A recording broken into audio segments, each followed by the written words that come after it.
তৃণমূল আমলে রাজ্যে বারে বারে স্বাস্থ্য ব্যবস্থার গাফিলতির অভিযোগ উঠেছে। নতুন সরকার ক্ষমতায় আসার পরেই সেই সমস্যাকে দূর করতে বদ্ধপরিকর। মুখ্যমন্ত্রী শুভেন্দু অধিকারী রাজ্যের বেহাল স্বাস্থ্য ব্যবস্থার হাল ফেরানোর বার্তা দিয়েছেন। মুখ্যমন্ত্রীর বার্তার পরেই স্বাস্থ্যের হাল ফেরাতে অ্যাকশন মোডে স্বাস্থ্য দপ্তর। মুখ্যমন্ত্রীর কড়া বার্তার পরেই ময়দানে নেমে পড়েছেন স্বাস্থ্য সচিব। শনিবার রাতে বেশ কয়েকটি সরকারি হাসপাতালে সারপ্রাইজ ভিজিট করেন রাজ্যের স্বাস্থ্য সচিব নারায়ণ স্বরূপ নিগম। শনিবার national medical college, Kolkata medical college, NRS হাসপাতাল, এসএসকেএম হাসপাতাল ও আরজিকর হাসপাতালে যান স্বাস্থ্য সচিব।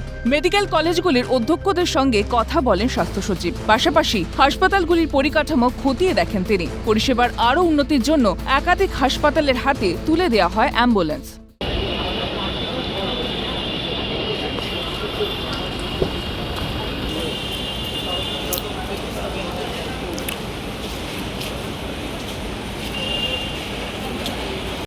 বিগত সরকারের আমলে যে দুর্নীতির অভিযোগ উঠেছে তার মধ্যে বিশেষ করে উঠে এসেছে স্বাস্থ্যের ক্ষেত্রে দুর্নীতির অভিযোগ। সাধারণ মানুষ উন্নত স্বাস্থ্য ব্যবস্থা পাওয়া থেকে বারে বারে বঞ্চিত হয়েছেন। রাজ্যের স্বাস্থ্য পরিকাঠামোর উন্নতি হোক এমনটাই চাইছেন সাধারণ মানুষ।